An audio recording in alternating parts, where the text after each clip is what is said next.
చేశారు? Raise your hands. చెయ్యి పైకి లేపండి. ఓ లంచ్ అన్నాలేమో. లంచ్ మధ్యాహ్నం ఇక మన తెలంగాణ యాసలో మధ్యాహ్నం బువ్వ ఎంతమంది తిన్నారు? Thank you. మనం ఎంతమంది ఉండొచ్చు ఇక్కడ? మనం అందరం కూడా ఎంతమంది ఉండొచ్చు?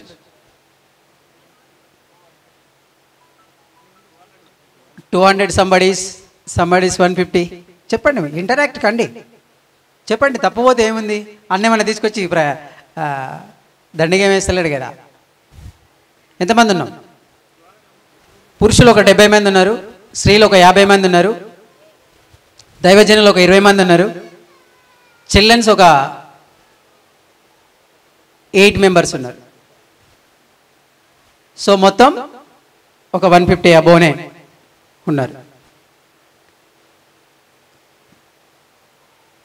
మరి దేవుడు ఇక్కడికి మనల్ని నడిపించడంలో ఉద్దేశం ఏమైంది? ఎందుకు నడిపించింది? నువ్వు ఎందుకు వచ్చినావు? నేను ఎందుకు వచ్చాను? దైవజనులు ఇంత ప్రయాసతో కూడుకొని ఎందుకు ఇదంతా ఏర్పాటు చేస్తున్నారు? కాల్ చేస్తే వచ్చారని మాత్రం చెప్పకండి, పాంప్లెట్ చూసి వచ్చారని మాత్రం చెప్పకండి. ఈరోజు మనకున్నటువంటి స్థాయి అందరు కాన్సన్ట్రేషన్తో వినాలి. ఇదే కాదు, ఎవరు చెప్పినా ఎప్పుడు చెప్పినా, వాడు తక్కువ స్థాయి వాడు చెప్పినా, అన్నాలెడ్జ్ ఫెలో చెప్పినా, లేకపోతే ఎవరైనా ఫస్ట్ వింటేనే కదా తెలిసేది. ఎస్ఆర్నో లాస్ట్లో నేను ఎక్కువ బైబిల్ ఏం చెప్పాను, అన్న వాళ్ళే చెప్తారు, కొన్ని మాటలు చెప్తాను. విలువైన సమయం ఇంకా చాలా ఉంది. ఆ సబ్జెక్ట్ చూస్తే నేనే డ్రాప్ అయిపోదాం అనుకున్నా, అన్న తమ్ముడు తప్పదు అని అంటుంది. సో నేనేమడిగిన మిమ్మల్ని ఇంతకుముందు? వెరీ గుడ్, క్లాప్స్ చూడండి గట్టిగా. ఎవరు చెప్పినా ఫస్ట్ వినాలి, కాన్సన్ట్రేషన్ చేస్తే నీకు ఏదనేది అర్థమవుతుంది. మనం ఎందుకు నిరుత్సాహంగా ఉన్నాం? అబద్ధం చెప్పకండి. మనం ఎవరో నిరుత్సాహంగా ఉన్నాం? చేయలేపండి. నిరుత్సాహం, దాన్ని హుషారు అంటాం. హుషారుకి అపోజిట్ పదము నిరుత్సాహము వస్తుంది. ఎవరో నిరుత్సాహంగా ఉన్నాం? అందరం అబద్ధం చెప్తున్నాం. యుగాది నీళ్ళటువంటి పురుషుల్లో నెక్స్ట్ చెప్తారు, అప్పుడు మళ్ళీ తప్పించుకోలేరు. పోనీ ఉత్సాహంగా ఎంతమంది ఉన్నారు? బలవంతంగా లేకపోతే ఏమవుతుంది అన్నట్టుగా లేపుతున్నాం. ఓకే, మనందరం కూడా మీ హార్ట్కి తెలుసు. ఎస్, మీరు ఇక్కడ లేపినా, నేను లేపినా, నువ్వు లేపినా మన హార్ట్కి తెలుసు మనందరం కూడా ఉన్నామా లేదు. ఈరోజు ఈ ఉరుకుల పరుగుల జీవితంలో మనిషి ప్రపంచంతో పోటీ పడుతున్నాడు, రంగాలలో పోటీ పడుతున్నాడు. ఈ పోటీ ప్రభావం మనిషి పైన, వాటి ప్రభావం తాలూకు, ఆ వస్తువుల ప్రభావం తాలూకు కావచ్చు, ఇంకా ఏదైనా కావచ్చు, వాటి యొక్క ప్రభావం, దాని యొక్క ప్రేరణ నుంచి దాని మీద మన మీద పడేటువంటి అది ఈ రోజుల్లో చాలా చాలా పడుతుంది. ఈ ఉరుకుల పరుగుల జీవితం అంటే ఉదయం లేస్తున్నాం, సాయంత్రం పోతున్నాం. ఎందుకు ఇంత నిరుత్సాహంగా ఈరోజు ప్రపంచం అంతా ఉంది? ప్రతి చిన్నదానికి నిరాశ, నిస్పృహ. నువ్వు ఎన్ని డిగ్రీలు చదువుకో, నువ్వు ఎంత బైబిల్ చెప్పు, ఈ కాంపౌండ్ వదిలిపోయిన తర్వాత మళ్ళీ అదే థింకింగ్స్ రిపీట్ అవుతుంటాయి. ఎందుకు? ఏమైంది? ఎందుకు నిరుత్సాహపడిపోతున్నాం? నీ లోపల ఉన్నటువంటి శక్తి సామర్థ్యాలు ఏంటి? ఎవరో ఒక వ్యక్తి కాన్షియస్ అన్కాన్షియస్గా మన మీద ఒక మాట వేసేసాడు అనుకోండి, మనం దానికి కృంగిపోతున్నాం, నిరుత్సాహపడుతున్నాం, ఎనలేని దాని అనుకోండి బాధలోకి వెళ్ళిపోతున్నాం. ఎందుకు ఈరోజు ఒక సంఘంలో కూడా ఎందుకు యాక్టివ్ పార్టిసిపేట్గా నువ్వు ఉండట్లేదు? ఎందుకు మనం యాక్టివ్గా సొసైటీలో కావచ్చు, సంఘంలో కావచ్చు, ఇంట్లో ఫ్యామిలీలో కావచ్చు, ఎందుకు ఒక యాక్టివ్ పర్సన్గా మనం కనిపించలేకపోతున్నాం? ఎన్నో పదాలు, మనిషికో మాట, గుడ్డుకోగా చెప్పండి, గుడ్డుకోగా దెబ్బ. మరి మన దైవజనులు మనకి ఎన్ని మాటలు లేపిండారో, ఎక్కడ వ్యవస్థలో ఎక్కడ జరుగుతుంది మిస్టేక్? చెప్తున్నటువంటి రిజల్ట్ రాకపోతే, ఇక్కడ టీచర్ చెప్తున్నాడు, స్టూడెంట్స్ ఉన్నారు, స్టూడెంట్స్ లోపల రిజల్ట్ రాకపోతే టీచర్ అన్నా ఉండాలి ప్రాబ్లం, లేదా టీచర్ సరిగా చెప్పిన స్టూడెంట్స్ అన్నా కాన్సన్ట్రేషన్ చేసి ఉండకపోవాలి. అందుకే ఈ పోటీ ప్రపంచంలోకి మనం వెళ్ళిపోయిన తర్వాత మన శక్తి సామర్థ్యాలను మనం మర్చిపోయి దేవుడు ఎంత మనల్ని కట్టాలనుకున్నా, ఎంత బాగా నిలబెట్టాలని కోరుకున్నా కూడా సమ్ టైమ్స్ మనం మిస్ అవుతున్నాం. చాలా కష్టాలు, నష్టాలు ఇవన్నీ కూడా మన జీవితంలో వచ్చేసేసరికి ఒక ఒత్తిడికి, స్ట్రెస్కి మనం గురైపోయి రాజాని సన్నిధిలో ఉంటే రాజాని సన్నిధి మళ్ళీ వేరే ప్రసంగం లాగా అనుకుంటారు, అది ఉంటుంది కదా. మరి ఏది ఒక దావీదేమో ఈ సన్నిధిని చాలా అపేక్షిస్తున్నాడు, కోరుకుంటున్నాడు. మళ్ళీ మనం ఎందుకు దాన్ని డల్గా అవుతున్నాము? ఎందుకు మరి దాన్ని మనం స్వీకరించట్లేదు? వాళ్ళేమో గడప ఎప్పుడు తెరుస్తాడా పాస్టర్ చర్చ్ అని అందులో వెయిట్ చేసేవాళ్ళంట. మీకు ఇది సామెతల్లో గ్రంథంలో కనిపిస్తే తర్వాత చూడొచ్చు. మనం ఎందుకు సన్నగిల్లిపోతున్నాం? ఎందుకు ఈ నిరాశ నిస్పృహల మధ్య ఒక మనోవేదనలోనికి, ఒక మనోవ్యాకులతలోనికి ఎందుకు పోతున్నాం? ఎస్పెషల్లీ క్రైస్తవులు ఎందుకు పోతున్నారు? మన కుటుంబాన్ని ఎందుకు ఎట్లా కట్టుకోవాలి? అసలు ప్లాన్ ఏంది నీది? ఇంతకు దేవునిలోనికి వచ్చిన తర్వాత నీ ప్లాన్ ఏంటి? ఏంటి అస్తవ్యస్తమైనటువంటి ప్రయాణం? ఇవన్నీ కూడా మనం చాలా సీరియస్గా ఆలోచించుకుంటే ఒక మంచి రిజల్ట్ అని మనం చూస్తాం. అందుకే ఒక అతను ఏం చేసిండంట, ఒక 7 years బాబు, 12 years బాబు ఒక స్విమ్మింగ్ పూల్కి వెళ్ళి స్విమ్మింగ్ నేర్చుకుందాను కోచ్ దగ్గరికి వెళ్తే, ఇంతకుముందు మనం లంచ్కి వెళ్ళినాం, అట్లయినా ఆ కోచ్ కూడా లంచ్కి వెళ్ళిపోయిండు. లంచ్కి వెళ్ళిపోయిన తర్వాత 7 years బాబు, ఇంకో బాబు ఎవరు గట్టి చెప్పండి మళ్ళీ అన్నకు, మీరు ఎంత తొందర అయితే అంత అన్నకు 12 years బాబు. ఆ 12 years బాబు అక్కడ కూర్చోండి నాన్న, నేను లంచ్ చేసి వస్తాను కోచ్ చెప్పిండు. కోచ్ చెప్పిన తర్వాత ఆయన వెళ్ళిపోయిండు. ఆయన వచ్చేవరకు ఈయన వెయిట్ చేయకుండా, ఆ పిల్లలు కదా ఆట ఆడుకుంటూ హౌస్లో పడిపోయిండు. 12 years బాబు హౌస్లో పడిపోయిండు. 7 years బాబు ఉన్నాడు. అప్పుడు ఆ బాబు కాపాడండి కాపాడండి కాపాడండి కాపాడండి అని అంటే ఎవరు పట్టించుకోవట్లేదు, ఎవరు లేరా దరిదాపుల్లో. ఈ బాబే కాపాడతాడు. 7 years బాబు 12 years బాబుని ఒక తాడుంటే వేసి కాపాడతాడు. కాపాడిన తర్వాత కోచ్ వస్తాడు. ఏమైందంటే ఇట్లా జరిగింది ఇట్లా పడ్డాడు సార్, నన్ను కాపాడినని 12 years బాబు 7 years బాబుకి చెప్తుంటాడు. అది నమ్మడు. నమ్మశక్యంగా ఉందా? అరే నాయన అసలు అది కుదరని పని, వీనికి బకెట్ అనే శాత కాదు, ఈయన ఏజ్ ఎంత, వీడెంత, అసలు ఎట్లా కాపాడతాడు, ఏంది ఇదంతా అంతా రాంగ్ ఉంది, తప్పు అని అంటాడు. దీని అబ్జర్వేషన్ చూస్తున్నటువంటి ఒక పర్సన్, ఒక పెద్ద ఆయన వచ్చి చెప్తాడు, నిజమే సార్, ఈ 7 years బాబు ఆ 12 years బాబుని హౌస్లో పడిపోతే తీసుకొని లాగేసి వచ్చేసినాడు.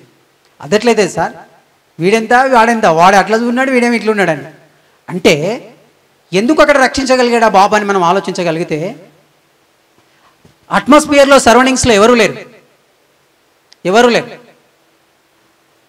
వేసిండు లాగిండు వచ్చేసిండు. ఇంకా వచ్చేసిన తర్వాత బయటకు వచ్చేసిండు. ఏంటి ఇక్కడ మనం గమనించవలసిందంటే, మన లైఫ్లో కూడా ఎన్నెన్నో ఉంటాయి. కష్టాల, నష్టాల, అవమానాల, ఇంకొకట మెయిన్ నిరుత్సాహపరిచే వాళ్ళు, డిస్కరేజ్ పర్సన్స్ చాలామంది ఉంటారు.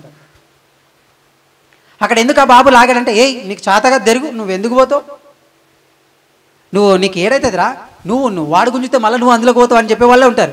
అక్కడ ఎవరు లేరు కాబట్టి నువ్వు చేయలేవు, నీది ఇంతే, నువ్వు పాట పాడలేవు, నువ్వు ప్రసంగం చేయలేవు, లేకపోతే నువ్వు ఏ దానికి పనికిరావు, ఏ పాత్రకు నువ్వు లేవు అని చాలామంది డిస్కరేజ్ చేస్తుంటారు. అక్కడ కూడా 7 years బాబుని 12 years బాబులు రక్షిస్తుంటే అక్కడ ఎవరు లేరు కాబట్టి మనోడు వేసిన బాబు తీసిండు బయటికి. అట్లా మనం డిస్కరేజ్ చేసేటువంటి వాళ్ళు ఉంటారు, నిరుత్సాహపరిచేటువంటి వాళ్ళు ఉంటారు. కనుక ఎందుకు ఈరోజు మనకి ఇంత దిగులు వస్తుంది? ఈరోజు ఎందుకు ఎన్ని విన్నా మళ్ళా సమస్య వలయంలో మనం కొట్టుకుపోతుంటాం? ఏమైంది? మహాజ్ఞాన గ్రంథం బైబిల్ ఇది చేసినంత మోటివేషనల్ ఇంకా ఎవరూ చేయలేరు. ఇప్పుడు వాళ్ళల్లో ఉన్నటువంటి మోటివేటర్స్ ఎవరైతే ఉన్నారో వాళ్ళు కావచ్చు, ఇంకెవరైనా. ఒక్కొక్క మాట చాలా విస్తృతమైనది, విలువైనది, కొన్ని తరాలను నిలబెట్టేటువంటిది మాటలు. అందుకే మన నిరాశ నిస్పృహల మధ్యలో ఉండి వెళ్ళిపోతుంటాం. వెళ్ళిపోయినప్పుడు ఒక ఫ్యామిలీ ఉంటుంది. ఆ ఫ్యామిలీ ఏం చేస్తుందంటే, ఆమె భార్య ఏడుస్తూ ఉంటుంది, బాగా ఏడుస్తుంది.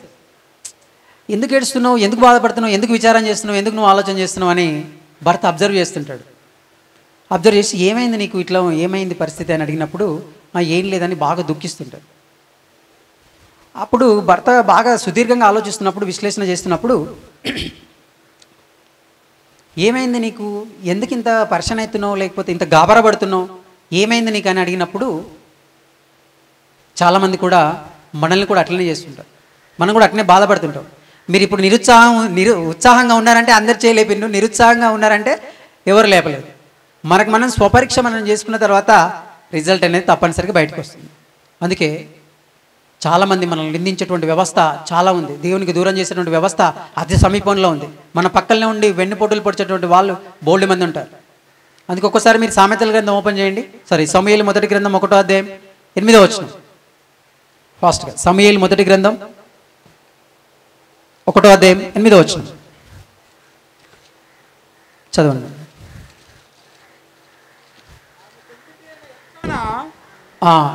ఎవరో బాధపడుతుందని చెప్పినాం కదా శ్రీ, ఆమె పెనిమిటి అయిన ఎల్కానా, హన్నా నీవెందుకు ఏడ్చుచున్నావు? ఏమైందమ్మా, నువ్వు ఎందుకు ఏడుస్తున్నావు? నీవు భోజనము మానుటేలా? నువ్వు ఎందుకు భోజనం మానేస్తున్నావు? నీకు మనోవిచారం ఎందుకు కలిగినది? నీకు ఈ మనోవిచారము, నిరాశ, నిస్పృహ, నువ్వు చెయ్యలేవు, అత్తమామలు అదన్నారు ఇదన్నారు, నువ్వు చేతగాని వాడు అన్నాడు, నీకు చదువు రాదన్నాడు, నీకు సబ్జెక్ట్ రాదని అంటున్నారు. ఇవన్నీ కూడా మనకు కూడా వస్తుంటాయి. ఇక్కడ కూడా ఏం చేస్తుందంటే మళ్ళీ ఒకసారి బాగా చూడండి అన్నమాట. నీవెందుకు ఏడ్చుచున్నావు?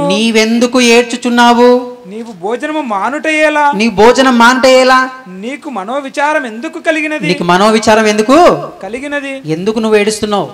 ఇక్కడ ఉన్న మనకు కూడా ఎందుకు ఇన్ని బాధలు ఉంటున్నాయి, ఎందుకు ఏమైంది మనకు అని తన భార్యతో ఒక డిస్కస్ చేస్తున్నాడు ఒక భర్త. అప్పుడు అట్లా డిస్కస్ చేస్తున్నప్పుడు ఈమెకి ఏమైంది వీళ్ళకి ఇక్కడ అంటే పిల్లలు లేరు. ఈ దంపతులకి పిల్లలు కాలేదని దేవుడి దగ్గర బాగా మొరబెట్టుకుని ఉంటారు. అప్పటికి ఇంకా విచారం చెంది ఏడుస్తుంటారు. మనిషి మొదటగా ఆలోచన ఎక్కువైపోతే మనుషులకు దూరంగా వెళ్ళిపోతాడు. నెక్స్ట్ భోజనం మానేస్తాడు. నెక్స్ట్ మెంటల్గా దెబ్బతింటాడు. నెక్స్ట్ నిద్రకు దూరం అవుతాడు. గట్టి చెప్పలు కొట్టండి అందరు. కాన్షియస్లోకి రావాలి మీరు. ఇంకా నిద్రకు దూరం అవుతాడు ఎప్పుడు? ఆలోచన తీవ్రమైనప్పుడు. ఇక్కడ ఏం జరిగిందంటే వీళ్ళకి పిల్లలు లేరు. పిల్లలు లేనప్పుడు ప్రతి ఒక్కరు కూడా పెళ్ళైన 5 సంవత్సరాలకు 2 సంవత్సరాలకి సంవత్సరానికే వెంటబడుతూ మీకు అందరికి బాగా తెలిసిందే పండో కాయన అంటారు, లేకపోతే ఎంతమంది పిల్లలని అంటారు. కాలేదంటే కాలేదు. ఎందుకు కాలేదు? ఎన్ని సంవత్సరాలు అయింది? 5 సంవత్సరాలు. 5 సంవత్సరాలు అయిందా? వాళ్ళ ఎక్స్ప్రెషన్ చూడండి. 5 సంవత్సరాలు అయింది నీకు ఇంకా కాలేదా అనే వరకు వీళ్ళొక మనోవిచారంలోకి వెళ్ళిపోతారు. ఏడుస్తుంటారు, బాధపడుతుంటారు. ఆ బాధ చెప్పుకోలేనిది, ఆ కడుపు కోత, ఆ కడుపు మంట, ఆ సమయంలో వచ్చినటువంటి అది చెప్పుకోలేనిది. తట్టుకోలేక కొంతమంది ఉరితాడేసుకొని పోతున్నారు. మన క్రైస్తవులలో కూడా కనీసం భక్తిగా ఉన్నారా? మీ ఆయన బాగున్నారా? తింటున్నారా? ఇవేముండవు. ఇవే లోక పద్ధతిలే ఆలోచన, లోక పద్ధతిలే అవే అయితే ఇక సమాజాన్ని పెట్టేవాళ్ళు ఎవరు? సమాజాన్ని నిలబెట్టేవాళ్ళు ఎవరు? సమాజాన్ని కట్టేవాళ్ళు ఎవరు? ఇక ఆవిడ ఏం చేస్తుంది తెలుసా? అంటే ఆయన చెప్తున్నాడు, కింద చూడు, కింద చదవండి. 10 మంది కుమారుల కంటే. What a wonderful. వాడు గట్టిగా చెప్పాలి కొట్టండి ప్రేమ దేవుని పిల్లలారా. ఒక విచారంలో ఉన్నటువంటి మనిషికి ఏం చెప్తున్నాడు అంటే 10 మంది కుమారుల కంటే నేను నీకు విశేషమైన వాడను కానా? ఎందుకు నువ్వు బాధపడుతున్నావు చెప్పు? నేను పిల్లలు లేరని బాధపడుతున్నావా? పిల్లల కన్నా నేను ఎక్కువ లేనా? నేనున్నా కదా, నువ్వు ఎందుకు బాధపడుతున్నావు? నేనేమనంటే నువ్వు బాధపడాలి. నేనున్నాగా, నేను చూసుకున్నట్టు నేనున్నా కదా అని ఉండాలి. ఇంక ఏమేం చేస్తుంది తెలుసా లాస్ట్కు? అంటే నేను ఏ ఫంక్షన్స్కి రానండి, ఫంక్షన్స్ బాగా చేసి నేను ఇంటి దగ్గర ఉంటా, ఇంకా రాను. ఎందుకు? పోతే ఈ బాధ అయ్యిండ్రా లేదా, ఎంతమంది, ఏంది, అది ఉండదు. దేవుడు ఇవ్వాలి, మనం తీసుకోవాలి. ఒక సమయం ఉంది, ఒక టైం ఉంది. ఆ టైంలో దేవుడు మనకు ఖచ్చితంగా ఇస్తాడని భరోసానిచ్చి ఆదరణిచ్చే వాళ్ళు ఎవరున్నారండి సొసైటీలో?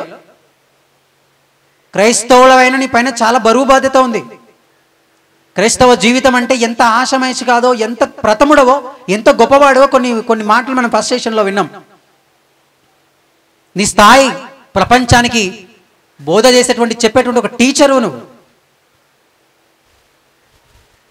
మాటలను సమాజంలో తీసుకెళ్ళి ఒక్కొక్క మనిషిని ఆదరించాలి. ఆదరణకరటువంటి మాటలు తక్కువైపోయినాయి.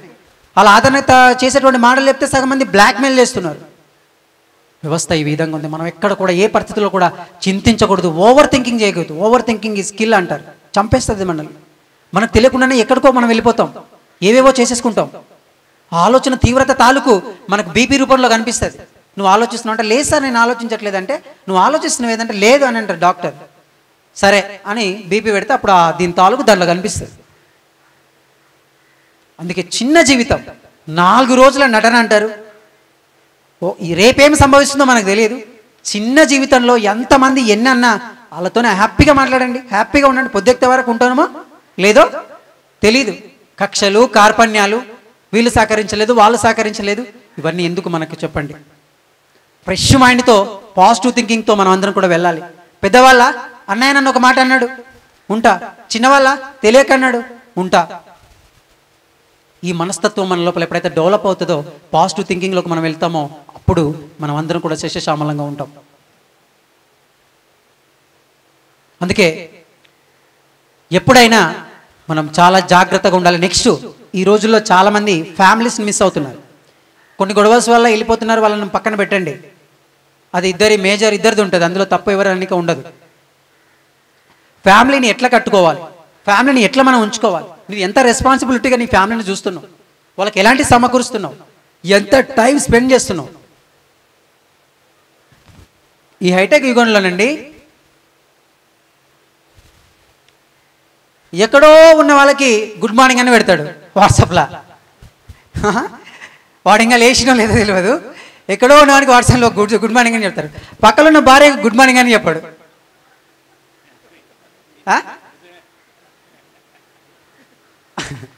ఎట్లా ఉంది చూడండి. ఇవన్నీ చిన్న చిన్న విషయాలు కానీ మనల్ని చాలా ప్రభావితం చేసేటివి, మనల్ని చాలా మలుపు తిప్పేటువంటి ఇవే విషయాలు. నీవు నీ భార్య లేచి ఒకసారి చెప్పు, రేపు వెళ్ళి చెప్పండి. అన్నీ మర్చిపోండి, తిడుతుంది, అన్నీ చేస్తుంది, అందరం అందరు బాధితులే. సముద్రంలో అలలు లేని సముద్రాన్ని మనం ఎట్లా ఊహించలేమో, గొడవలు లేని సంసారాన్ని కూడా ఊహించటము కష్టం. అలలు లేకపోతే సముద్రమే లేదు. గొడవలు ఉండాలి, ఉండకపోతే ఎట్లా నువ్వు తెలిసేది. కష్టాలు ఉండాలి, ఈదాలి, నడవాలి, కట్టుకోవాలి గట్టిగా. అట్టిటి పోతే తిప్పుతుంది, మళ్ళీ రావాలి, ఏదో ఒకటి చేయాలి. మొత్తానికి మన టార్గెట్ రీచ్ అవ్వాలి, పరలోకం వెళ్ళాలి. నీ ఫ్యామిలీని ఎట్లా ఏం చేస్తున్నాను, దేవుడు ఎన్నో మాటలు చెప్తున్నాడు దైవజనం ద్వారా. ఎట్లా మలుచుకుంటున్నాం దాన్ని, ఎంత బాధ్యతయుతంగా మనం ఉంటున్నాం. అందుకే ఆలోచించుకోవాలి. మనందరూ కూడా ఎప్పుడు పాజిటివ్ థింకింగ్ చేయాలి. ఏదో ఎవరో అన్నారని నెగిటివ్కి వెళ్ళిపోకండి, నెగిటివ్కి వెళ్ళొద్దు. నెగిటివ్ ఆలోచించడం వల్ల నీకే ముప్పు.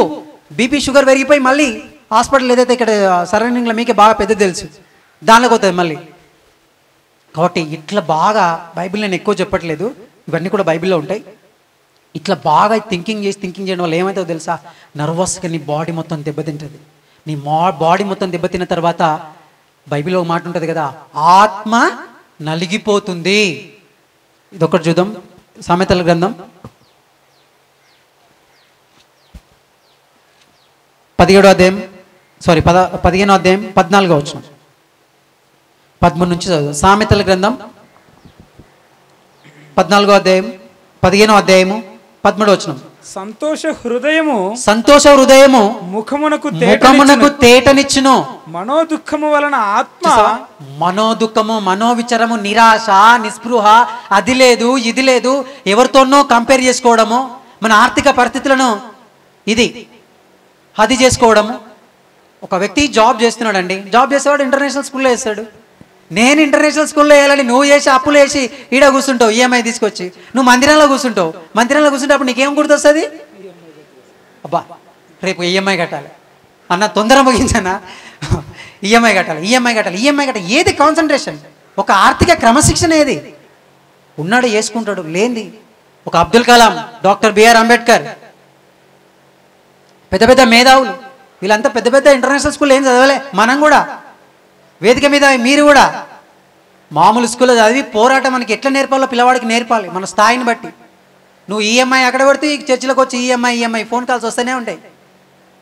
సరే తమ్ముడు, ఇంకా ఫోన్ కాల్స్ ఎక్కువ వస్తే నువ్వు నడు నాయన అని చెప్తాడు అన్న. ఇంకా అందుకు ఒక క్రమశిక్షణ లేని దాన్ని ఓంచుకోకూడదు. తల్లి తండ్రిగా నువ్వు ఉండి ఆలోచించుకోవాలి, మన బడ్జెట్ ఎంత, మనం ఎట్లా ఉంటున్నాం, సంఘానికి ఎంత కట్టుబడి ఉంటున్నాం, దేవునికి ఎంత ఇస్తున్నాం. మనోదుఃఖం వలన ఆత్మ నలిగిపోవును, బుద్ధిమంతుని మనస్సు. చూసావా, నలిగిపోతుంది. చాలా మంది అదే ఉన్నారు. మనం ఉత్సాహంగా ఉన్నామని చెప్పుకున్నాం, కానీ అది మీకు, మీ ఆత్మసాక్షికి, దేవుడికి మాత్రమే తెలుసు. ప్రపంచం అందరి పైనకి నవ్వుతున్నాం, మన చిన్నపిల్లలు నవ్వు చూడండి ఎట్లుంటుందో, ఎంత బాగుంటుంది అది. మనం ఈ పెదవులు తలుపులు కలిసినట్టు కలుపుదామా వద్దా?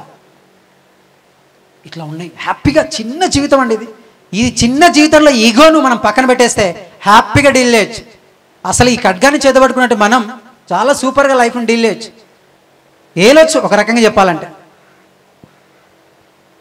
ఇలాంటి బరువు బాధ్యతతో మనం ఈ భూమి మీదకి మనం రాగలిగాం. ఎవరు నర్వస్ చేయకండి. నీ చేత కాదు, నీవు ఇంతేరా, నీది ఇంతేరా, ఆయన అన్ని ప్రసంగాలు అట్టనే చెప్తాడు రా, ఇదంతా నీకెందుకు, ఇదంతా నీకెందుకు, నువ్వేం నేర్చుకుంటున్నావు దాని నుంచి పాజిటివ్గా, ఏం తీసుకుంటున్నావు దాని గురించి. ఇవి మనకు కావాలి. ఒక మంచి నడవడిక కావాలి. మన కుటుంబంతో మనం వెళ్ళాలి. బైబిల్లో మీకు అన్నీ తెలుసు. అన్నీ తెలిసినా మనం అతి తెలివైపోయింది. అన్నీ తెలిసి ఓవర్గా తింటే వాంటింగ్ అవుతుందంట. ఆ భక్తి ఎక్కువైపోయింది, జ్ఞానం ఎక్కువైంది, భక్తి తక్కువైపోయింది. No no no no. First of all foundation, base, main bhakti, after knowledge. Both are equal, but first of all base bhakti ఉండాలి. కొంతమంది చూడండి, చర్చి టైం అవుతుందంటే ఉరుకుతూనే ఉంటారు. మనం పాటలు అయిపోయినాక పోతుంటాం, చెప్తున్నారు పాటలు అయిపోయినాక పోతున్నాం. ఎంత ఒక టైం సెన్స్ ఉండాలి మనకి. టైం, నీకు నీ పిల్లలకి టైం చాలా ఇంపార్టెంట్. ఈ టైంని ఎవరైతే యూజ్ చేసుకుంటారో, టైం గురించి చెప్పేది కాదు ఇది, టైంను ఫాలో అయ్యేదే. టైం గురించి మాటల్లో చెప్పేది కాదు, బాగా గుర్తుపెట్టుకోండి. టైం గురించి చెప్పడం కాదు, టైం గురించి చేయడం. ఒక డిసిప్లిన్ వస్తుంది, క్రమశిక్షణ వస్తుంది. నీ పిల్లలు మంచిగా చదువుకుంటారు, సంఘానికి ఒక క్రమశిక్షణ ఉంటుంది. అదే అమెరికాలో అయినా అనుకోండి, హాఫ్ అన్ అవర్ బోధకునికి ఇచ్చిందంటే హాఫ్ అన్ అవర్లో వెళ్ళిపోవాలి. ఇంకంతే. ఒక్క నిమిషం ఎక్కువ చెప్పినా బటన్ నొక్కితే కిందికి పోతాడు. చాలా అలా ఉన్నాయి. మనం ఎందుకు దాన్ని మనం పట్టించుకుంటలేదు. ఇంటికాడ కూర్చొని ఒక సుదీర్ఘమైనటువంటి సంభాషణ చేయండి, కమ్యూనికేషన్ జరపండి, ప్రతి వారితో మాట్లాడండి. మీ కాంటాక్ట్లో ఎంతమందికి ఉన్నారు ప్రతి ఒక్కరికి చేయండి. అన్ని నాడే పర్వాలేదు, ఎవరైనా పర్వాలేదు, ఎలా ఉన్నావు నువ్వు అని చెప్పండి. అబ్బా నాకు ఒక మంచి ఆదరణ దొరికిందని అనుకుంటారు. మాట్లాడండి మీ అన్నాలు, ఒకరితో ఒకరు మాట్లాడుకోండి. అప్పుడు కదా తెలిసేది. అన్నాలు నలుగురు అన్నదమ్ములు ఉంటే ఎవరితో ఎవరు మాట్లాడుకోకుండానే ఆ అన్న అది అనుకున్నాడు, ఈ అక్క ఇది అనుకున్నది, ఈ అక్క ఇది అనుకున్నది, ఇది అనుకున్నది అని ఇంకా వాళ్ళే వేసిపోతుంటారు. మా అన్నకు ప్రేమ లేదని విడిపోతుంటారు. ఇదంతా ఏందో తెలుసా? Communication gap. మాట్లాడుకోకపోవడం. సంభాషణ ఉండాలి, సంభాషణ జరగాలి. సంఘంలో కూడా ఒకరి సుఖ దుఃఖ. పేతురు రాసినటువంటి మొదటి పత్రిక 4వ అధ్యాయము త్వరగా.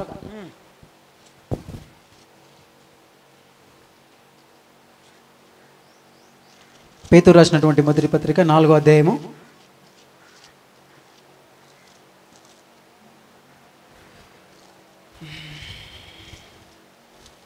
ఇక్కడ ఒక మాట మనకు కనిపిస్తుంది చూడండి. ఒకరి సుఖ దుఃఖంలో ఎందు ఒకరు. రైట్. పేతురు రాసినటువంటి మొదటి పత్రిక 3వ అధ్యాయము 8వ వచనం. సంఘమైన, వ్యవస్థ అయినా, వ్యక్తులైనా, ప్రపంచమైన, ఎవరైనా సరే మీరందరూ ఏకమనస్కులై. వావ్, ఇక్కడ ఒక మంచిది ఉందని చూడండి. మీరందరూ ఏక మనస్కులై. ఏం కావాలి అన్న ప్లీజ్ కొంచెం? ఏం కావాలి? ఏక మనస్కులై. ఏక మనస్కులు. ఏక మనసు అంటే ఒక్కటే మనసు. అన్న ఒక్కడే చెప్తున్నాడు, మిగతా వాళ్ళందరూ మనందరూ కూడా దేవుడు వివరించింది కదా. కొంచెం తెలుసు మనకి. ఏ మనసు? ఏక మనసు. మీరందరూ తుదకు లాస్ట్ ఫైనల్ ఏంటంటే తేలేది, మనం అందరం కూడా ఒక్క మనసు కిందికి రావాలి. ఒక్క మనసు ఎట్లా వస్తుంది? ఇలాంటి చర్చా వేదికలు వస్తేనే వస్తుంది, కూర్చుంటేనే వస్తుంది. అన్నదమ్ముల మధ్య అయినా, దేశం మధ్య సంబంధాలైనా, మరొకటైనా కూర్చొని మాట్లాడుకుంటే ఎవరు ఏంటిది, తమ్ముడు ఆలోచన ఏంటిది, అక్క ఆలోచన ఏంటిది, లేకపోతే సంఘంలో దైవజన్ యొక్క కాన్సెప్ట్ ఏమై ఉంది, ఇన్ని తరాలకు ఆలోచన చేస్తున్నాడు, దీన్ని ఎట్లా ప్రతిష్ఠింపజేయాలనుకుంటున్నాడు, మన తరంలో మనం ఎట్లా చేయాలనుకుంటున్నామో అని ఒక గ్యాదరింగ్ అయ్యి మనం ఎప్పుడైతే డిస్కస్ చేస్తుంటామో అప్పుడు మీ ఆత్మీయ పరిస్థితి ఎలా ఉంది, మనం ఎట్లా ఎదగాలి, మన పిల్లలు రేపు ఎట్లా తప్పిపోతారు, ఇవన్నీ కూడా తుదకు మీరందరూ ఏక మనస్కులై ఒక్క మనసు కిందికి రావాలంటే మాట్లాడుకోవాలి. ఏక మనస్కులై ఒకరి సుఖ దుఃఖములందు ఒకరు పాలుపడి. గట్టిగా చెప్పలు కొట్టండి ప్రేమైనటువంటి దేవుని పిల్లలారా. ఒకరి సుఖ దుఃఖములందు ఒకరు ఏం చేయాలి? పాలుపడాలి. నీకేముంది? రూపాయి ఉందా? ఈ సెమినార్కి నువ్వేం చేస్తావు? జస్ట్ ఎగ్జాంపుల్ చెప్తున్నా. ఏం లేదు, డబ్బులు అన్న నేను పరకాలేస్తా, బాత్రూమ్స్కి అడుగుతా. ముందు నేను వచ్చి సిగ్గేముందండి, నేను బాత్రూమ్కి అడుగుతా. నాకు కష్టజీతం, నేను నా ఒళ్ళును నలగొట్టుకుంటా, నేను ఉంచుకుంటా, నేను చేస్తానని పని కల్పించుకొని చేసేవాళ్ళు కావాలి. అందుకే మనం కూడా ఎప్పుడైనా సరే తుదకు మీరందరూ ఏక మనస్కులై ఒకరి సుఖ దుఃఖములందు ఒకరు ఏం చేయాలి? సంఘంలో ఉంటే ఎందుకు ఈ బాధలు వస్తున్నాయి? ఇదంతా ఒక కుటుంబం. రక్తబంధాన్ని బట్టి అయినా మనం సుదీర్ఘంగా ఆలోచిస్తే కుటుంబీకులమే, ఆత్మబంధాన్ని బట్టి మరీ దగ్గరస్తులం, మరీ ఏక పట్టణస్థులం, మరీ ఒకరోజు నిత్య నివాసంలో ఉండబోయే వాళ్ళం. నీకెంత నీకేముంది చెప్పు? ఒక చిన్న రోగం వచ్చిందా, ఒకరొకరు, లేకపోతే ఏం జరిగిందా? అట్లా తుదకు మీరందరూ ఏక మనస్కులై ఒకరి సుఖ దుఃఖములందు ఒకరు పాలుపడి సోదర ప్రేమ గలవారును కరుణాచిత్తులను వినయ మనస్కులై ఉండండి. డిస్కషన్ చేయండి, ప్రతిది కూడా డిస్కషన్ చేయండి. ఐకమత్యంగా మనం ఉండాలి. ఈ జీసస్ ఏ మినిస్ట్రీ ఇది? Jesus Christ ministry. పూర్వ వైభవాన్ని ఎందుకు తీసుకురాకూడదు?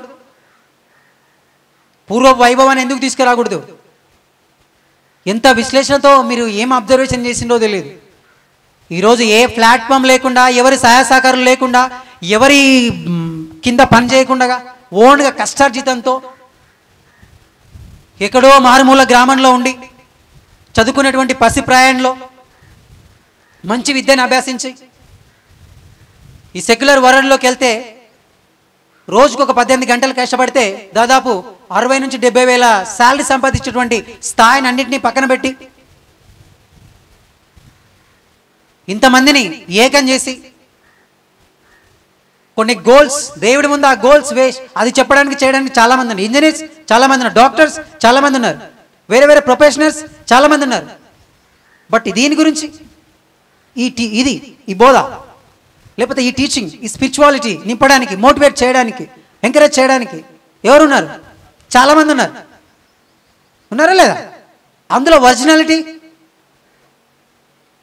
అని అన్ని ఇంజనీరింగ్కి వెళ్ళవలసినటువంటి ప్రయాణాన్ని మలుచుకొని మనందరినీ కూడా ఏకతాటిపైకి తీసుకొచ్చి నడిపిస్తున్నటువంటి వారే మీ సేవకుడు. గట్టిగా చెప్పలు కొట్టండి ప్రేమైనటువంటి దేవుని పిల్లలు. మీ సేవకుని ప్రయాణం ఎప్పుడైనా మీరు ఆలోచన చేసిందా? ఒక స్ఫూర్తిదాయకం. అందుకే ఏక మనస్కులై ఒక సేవ చేస్తున్నప్పుడు చాలా ఆటంకాలు వస్తున్నాయి. ఈ మధ్యలో పక్కనే ఉంటున్నారు, చాలా దౌర్భాగ్యం. దయచేసి దేవుని కోపానికి మనం బలి కాకూడదు. పక్కనే ఉంటాం. దేవుడి సేవ అంటే ఆశమేష్ అనుకుంటున్నామా? దేవుడి దాంట్లో తలదూర్చడం అంటే ఎవడు పడితే వాడు దూరొచ్చా? ఎలా నేర్చుకోవాలి, ఎలాంటి పద్ధతులను నేర్పించాలి, ఇవన్నీ మనకు అత్యవసరం. జ్ఞానం ఎంత అనేది ఎక్కడుంది? మనకు ఏ ప్లాట్ఫామ్ ఉంది? మీరు ఈరోజు తెరలపైన టీవీలలో చూస్తున్నటువంటి ప్రతి బోధకునికి ఎవరో దగ్గర అరుగు తెచ్చుకొని, ఎవరో ఒక దగ్గర పబ్లిసిటీని సంపాదించుకొని వచ్చి 4 ముక్కలు చెప్పేసి హడావుడి చేసే వాళ్ళని మనం ఏం చేస్తున్నాం? ఆకాశానికి ఎత్తేస్తున్నాం. పర్వాలేదు, కానీ నీకు స్థానికంగా ఉండి నీ కష్టంలో, నీ నష్టంలో, నీ మనసెరిగి దేవుడా ఏం చెప్పాలి, ఎలా తీసుకెళ్ళాలి వీళ్ళని? ఎప్పుడు ఒకవైపు సాతాను పోరాటం, ఒకవైపు నేనెట్లా వీళ్ళకు సాతాన్ని ఆర్పేటువంటి బాణాలను వదలాలి. ప్రతి క్షణం తీక్షణ పడుతున్నారు కొంతమంది ప్రేమైనటువంటి దేవుని పిల్లల బోధకులు. అర్థం చేసుకోండి ఆ బాధను. మీ దగ్గర డబ్బులు ఆశించరు వాళ్ళు. ఆ వినయం ఏది? ఆ విధేయత ఏది? ఆ విశ్వసనీయత ఏది? కుక్క ఏంటిది? కుక్క ఏ జంతువు? కుక్క చెప్పండి. కుక్క దేవుడు కుక్కలు అన్నాడా, మనల్ని అన్నాడా? విశ్వాసులని దేవుడు కుక్కలు అన్నాడా, మనల్ని అన్నాడా? కుక్క అంటే విశ్వాసం కలదు. దాని గురించి బాగా తెలుసు మనకి. ఎంతండి ఇంకా ఎన్ని మాటలు కావాలి చెప్పండి మనకి. విశ్వాసం కలిగి ఉండండి. మనం విశ్వాసులం. తారస్థాయి మించిపోవాలి, స్తంభింపచేయాలి. నీ విశ్వాసంతో కట్టుకుని యేసుక్రీస్తు ఒక్కటే పట్టుకున్నాడు. విశ్వాసాన్ని కట్టుకొని బహుమానాన్ని వెళ్ళిపోయాడు. పౌలు కూడా బహుమానాన్ని పెట్టుకున్నాడు. ముందు నీ టార్గెట్ ఒకటి పెట్టుకో, నా కుటుంబం సహా నేను వెళ్ళిపోవాలని. లేకపోతే దేవుని దొంగలించాలని పరిచర్యలో ఐక్యమత పరచకుండా డిఫరెంటేషన్ చేసి నువ్వు ఎక్కడైనా ఏమైనా చేసుకో. ఆ తలాంపును ఆపే అధికారం ఎవరికి లేదు. బట్ నీకు నేర్పినటువంటి వారిని గుర్తించాలి. నారు పోసి చెట్టుని పెద్దగా చేసి కంచె వేసి, ఇవి ఎందుకు చెప్పాల్సి వస్తుందంటే అన్నట్లనే ఉన్నాయి. దీంట్లో మనం తప్పిపోకూడదు. నీకు ఎంత జ్ఞానం తెలిస్తే విధేయుడు అయ్యిండు. సరే, కొన్ని డిస్టర్బెన్స్ వస్తుంటాయి, మళ్ళీ రా, తప్పేముంది. కాబట్టి మనకు నీడనిచ్చిన చెట్టుని, అన్నం పెట్టిన చేతిని, స్థానాన్ని ఇచ్చినటువంటి ఇల్లును మనం ఎప్పుడు మర్చిపోకూడదు. బాగా గుర్తుపెట్టుకోండి. అది విశ్వాసం అంటే. శత్రుల గురించి ప్రార్థన చేయమంటున్నాం, దాన్ని మనం అవలంబించేటువంటి స్థాయిలోనికి మనం వెళ్ళాలి. అందుకే రాజుల గ్రంథం, మొదటి రాజుల గ్రంథం 12వ అధ్యాయం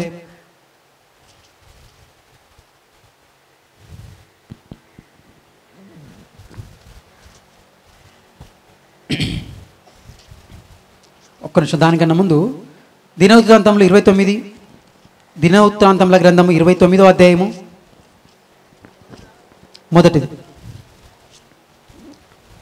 మొదటి వచనం.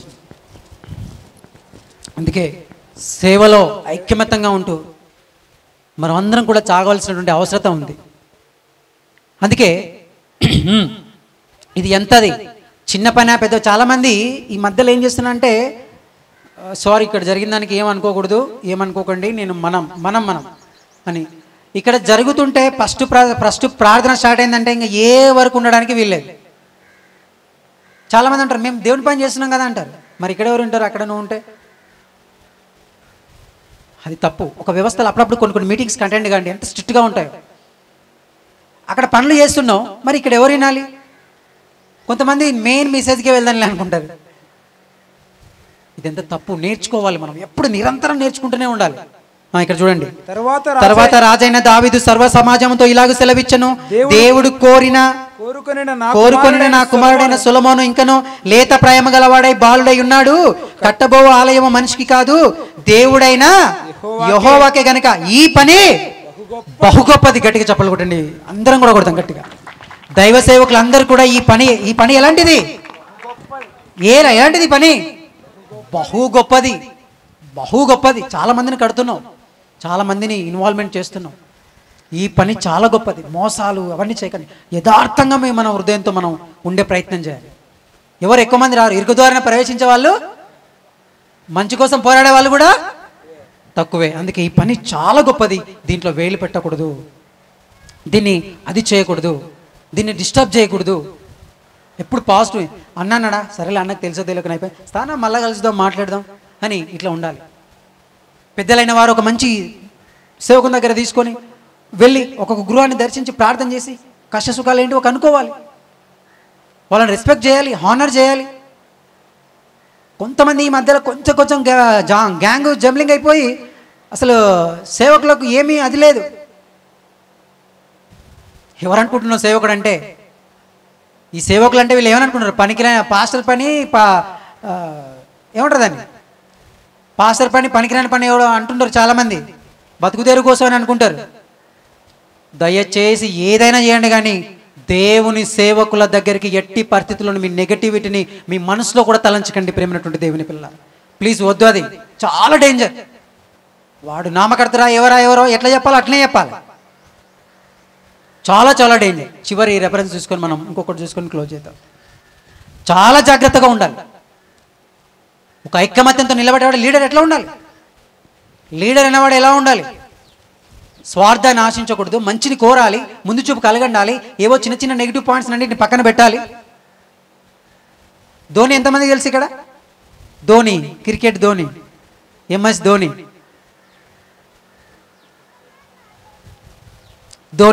క్రికెట్ ఆడతాడమ్మా ఆయన. అలాంటి మేధావులు కూడా ఈరోజు అంత మంచిగా, ఆయన కూడా ఎంత మంచి క్వాలిటీస్ వాళ్ళ లోపల ఉన్నాయని చూస్తే, వరల్డ్ కప్ గెలిచినప్పుడు వాళ్ళకి ఇచ్చి, ప్రత్యర్థులకు ఇచ్చి ఆయన పక్కన నిలబడతాడు. ఏంది అది? ఈ రోజులో ఎవరైనా ఉన్నారా? ఇంటికాడికి వెళ్తే, ఆయన ఇంటికి వెళ్తే వాళ్ళ మమ్మీ అందరికీ చాయ్ పంచి పెడతా ఉంటుంది. పెద్ద పెద్ద స్కాలర్స్ వెళ్తారు వాళ్ళ ఇంటికి, పెద్ద పెద్ద కోచెస్ అందరు వెళ్తారు. అందరికి మంచి గ్లాసులో ఇచ్చేసి ఈయన ఒక చిన్న లాస్ట్ ఓల్డ్ గ్లాస్లో తన చిన్ననాడు ఏదైతే ఉందో ఆ గ్లాస్తో తాగుతాడు. అంటే పాత స్థితిని మర్చిపోవట్లేదు. మనకు కలిగిన ఉన్నా లేకపోయినా మన స్థితిని, అది క్యారెక్టర్ అంటారు. నీ క్యారెక్టర్ మనం ఎక్కడ కూడా కోల్పోకూడదు. సమూయేలు 2వ గ్రంథం 7వ అధ్యాయము. చాలా జాగ్రత్తగా ఉందాం సేవకుల దగ్గర. 7వ అధ్యాయము, సమూయేలు 2వ గ్రంథం 7వ అధ్యాయము 6వ అధ్యాయం నుంచి చదువుకుందాం. ఇక్కడ ఏం చేస్తాడంటే మందసం, బైబిల్లో మందసం ఉంటుంది. ఒకనాడు అది ఇదంతా కూడా మీకు స్టోరీ తెలుసు. ప్రత్యక్ష గుడారంలో వస్తుంది, పరిశుద్ధ స్థలము, అతి పరిశుద్ధ స్థలము. అందులో ఇదంతా కూడా దేవుడు ప్రవేశపెడతారు తన నివాసాన్ని ఏర్పరచుకోవడానికి, అట్లా అలవాటు చేయడానికి ఇశ్రాయేలీయులకు. అయితే ఇక్కడ అప్పట్లో యాజకులు ఉండేవాళ్ళు. యాజకులు వాళ్ళే చెప్పాలి దేవుడి మాట, ఇంకెవరికి లేదు. అలాంటి చెప్తున్నటువంటి సందర్భం లోపల 6వ అధ్యాయంలో, తర్వాత దావీదు ఇశ్రాయేలీలో 30,000 మంది శూరులను సమకూర్చుకొని దావీదు 30,000 మంది శూరులు మందసం తీసుకురావడానికి వెళ్ళిపోతున్నాడు. ఆ మందసము అభినాదాబ్ ఇంటికి వెళ్ళిపోతుంది. ఇంకా బాగా గ్రాండ్గా డీజే కరతల దండలతో అన్నీ తీసుకొని రావడానికి వాళ్ళు ప్రయాణమై మెల్లగా బయలుదేరుతారు. బయలుదేరినప్పుడు 6వ వచనం, వారు నాకోను కళ్ళము దగ్గరికి వచ్చినప్పుడు ఎడ్లకు కాలు జారినందున ఉజ్జా, ఈ పేరు బాగా గుర్తుపెట్టుకోండి, ఉజ్జా చెయ్యి చాపి దేవుని మందసము పట్టుకొనగా ఉజ్జా ఏం చేసిండు? దేవుని మందసాన్ని పట్టుకున్నాడు. ఏమన్నా తప్ప చెప్పాలి ప్లీజ్. పడిపోతుంది, పట్టుకోవడం తప్ప అండి సార్? పట్టుకోవడం తప్ప, ఇది ఇప్పుడు పడిపోతుంది. ఇప్పుడు మన సేవకుడు ఉన్నాడు, పడిపోతున్నాడు, పట్టుకోవడం తప్ప కదా? కాదు కదా? ముందు చదువు. యెహోవా కోపము ఉజ్జా మీద రగులుకొనెను. ఏంది? ఎవరైనా పట్టిపోతుందని పట్టుకోవచ్చు, పడిపోతుందని పట్టుకుంటే కోపపడుతున్నాడండి దేవుడికి ఏమైనా సెన్స్ ఉందా? కామన్ సెన్స్ ఉందా? ఏంటి దేవుడేంది ఇదేంది ఇంతకు? అరే ఒక పిల్ల పడిపోతుంటే మనం పట్టుకుంటాం, అది మానవత్వం. అరే మంచి హెల్పింగ్ నేచర్ అంటాము. మరి ఈయనేంది? ఆయన మందసమే పడిపోతున్నాడు. ఆయన మందసం ఎవరి దగ్గర ఉంటుంది చాలా అభివృద్ధి చెందుతుంది. ఇప్పటికీ సోకాళ్ళు చాలామంది ఆర్కియాలజిస్టులు ఎత్తుకుతున్నారు. మందసం అంటే దేవుని మాటలు, 10 ఆజ్ఞలు రాతికాల పలకలు ఉంటాయి, దాంట్లో తుమ్మకర్ర అవన్నీ కూడా ఉంటాయి. మీరు తర్వాత చూడండి. ఇప్పుడు మన కాన్సెప్ట్ అది కాదు. దేవుడి దగ్గర చాలా జాగ్రత్తగా ఉండాలి, సేవకుల దగ్గర చాలా జాగ్రత్తగా ఉండాలి. ఉజ్జియా మీద రగులుకొని అతడు చేసిన తప్పును బట్టి దేవుని మందసమునొద్ద పడి చనిపోయాను. అప్పటికప్పుడే రగులుకుంది. ఈ ఉజ్జయ ఎవడండి ఇంతకు? ఎందుకు ముట్టుకోవాలి? అతి తెలివి అంటారు దీన్ని. మందసాన్ని మట్టుకోవడానికి సంఖ్యాకాండంలో 4వ అధ్యాయంలో ఉంటుంది, 15వ వచనంలో తీయకండి. అక్కడ కహాతీలు అనే వాళ్ళు ఉంటారు, వాళ్ళు ఆ పని చేయాలి. ఆ పనికి అర్హుడు ఎంచబడిన తర్వాత ఈయన పోయి ముట్టుకోవాలి. దేవుడు అంటే చండాశాసనుడు. ఎన్నైనా చేస్తున్నాం. ఒకరోజు ఉంది, ఒకరోజు తాట తీస్తే, ఎందుకన్నా సేవకుల దగ్గర చాలా జాగ్రత్త. వాడు తెలిసిన వాడనే తెలియదు, చాలా మంచి పని చేస్తున్నారు. ఈ మధ్యన నాలెడ్జ్ ఎక్కువే. చాలామంది వాడికి అది తెలియదు, వీడికి ఇది తెలియదు. ఎవరికి ఏది తెలుసో, ఎంత తెలుసో దేవుడికి మొరపెట్టు. సమయం వచ్చినప్పుడు కూర్చొని డిస్కషన్ చేయి, అంతే తప్ప మనం ఇంకా వేరే దానికి దేనికి వెళ్ళకూడదు. ఇక చూడండి, మందసం వద్ద పడి చనిపోయాను. యెహోవా ఉజ్జాకు ప్రాణోపద్రవము కలగజేయగా దావీదు వ్యాకుల పడి ఆ స్థలమునకు పెరేజు ఉజ్జా అని పేరు. ఆ తర్వాత ఓబేదెదోము ఇంటికి ఈ మందసం వస్తుంది. యెరోబాము అనే కథను ఉంటాడు, చాలా నాటకాలు చేస్తాడు దేవుని దగ్గర, చాలా చేస్తాడు. 12వ అధ్యాయం తర్వాత చదువుకోండి, రాజుల గ్రంథం 12వ అధ్యాయంలో చాలా స్పష్టంగా ఉంటుంది. తప్పనిసరిగా చదవాలి. తన భార్యను అడ్డం పెట్టుకొని పోతాడు. తన భార్య ముసుగు కప్పుకొని పోతుంది ఆయన దగ్గరికి. ముందే చెప్తాడు, నువ్వు ఎందుకు దొంగతనంగా వస్తున్నావని ప్రవక్తలకు చెప్పేటువంటి ఉంటుంది కాబట్టి అన్నీ చెప్తాడు. అన్నేసి నీ కుమారుడు ఇది అయిపోగానే, నువ్వు ఈ నుంచి ఇంటికి వాడుకోగానే నీ కుమారుడు చచ్చిపోతాడంటే శవమైతే వెళ్తాడు. అందుకే మన లోపల పాజిటివ్నెస్ని పెంచుకోవాలి, ఎక్కువ మంచి పద్ధతులు అవలంబించుకోవాలి. విధేయత, వినమ్రత, వీటన్నిటిని కూడా చాలా హానెస్ట్గా ఉండాలి, హార్ట్ఫుల్గా ఉండాలి. దాని రిజల్ట్ ఇప్పుడు కనిపించదు. ఒక టైం పంచువాలిటీ ఉండాలి, ఒక ఐకమత్యం ఉండాలి, ఎప్పుడు ఉత్సాహంగా నీ పాత్ర ఫస్ట్ ఉండాలి. అనవసరమైనటువంటి వాటిలోకి వెళ్ళకండి. ఏవో యాప్లు పెడితే, ఏవో బెట్టింగ్లు పెడితే ఆర్థికంగా నష్టపోకండి.